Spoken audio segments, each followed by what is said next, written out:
although I haven't set the totems up correctly yet, and I've only so far paired them with my exposure integrated amplifier, I did a real quick sort of comparison between or among these three speakers here. The Minstrel SEs on the front right, the Minstrel Mark 1s here, the black ones, and the Totem Hawks. Now, the Minstrels are significantly less expensive than the Totems. So, you know, by right, they shouldn't be in the same sort of caliber as the Totems, but that's not actually the case.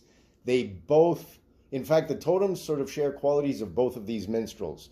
The Minstrels on the left here, the Mark 1s, they're kind of bright, and they have a very open, breathy mid-range. With that said, they're not the most full-bodied sounding speakers in the world, and they can get a little bit bright, rough, and sibilant. The Minstrel SEs, on the other hand, they rein in the treble quite a bit. They're a lot more refined, and they're a lot more full-bodied than the Mark 1s. So they produce a much more realistic sound, if a little bit less exciting, I guess you could say. The Totem shares qualities of both. The Totems are kind of bright.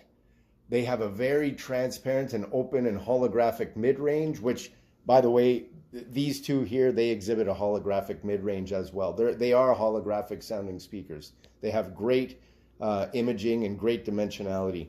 The Totem takes it to the next level, though, I must say, and rightfully so, given the fact that it's quite a lot more expensive than either of these two. But it doesn't embarrass these two speakers. These two speakers are not embarrassed in the Totems company, that's for sure. So I've noticed that the Totems can sound a little bit bright, and they're not suitable really for listening while walking around the room all that much. You really appreciate their sound quality when you're sitting in the sweet spot and listening.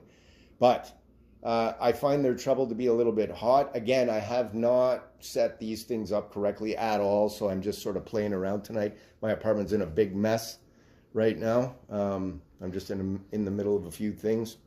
I've only paired them with my Exposure 2010 that's been modified by Angela Gilbert Young. I haven't tried them yet with any other amp, although I did just get both my Sugden here, A48B, and my Sansui AU666 back from servicing. So I'm going to see how they fare with those amps. But anyway, like I said, the Totems are not embarrassing these Royds at all.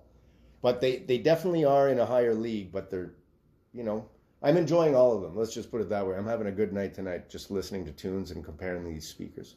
You know, that's what we do.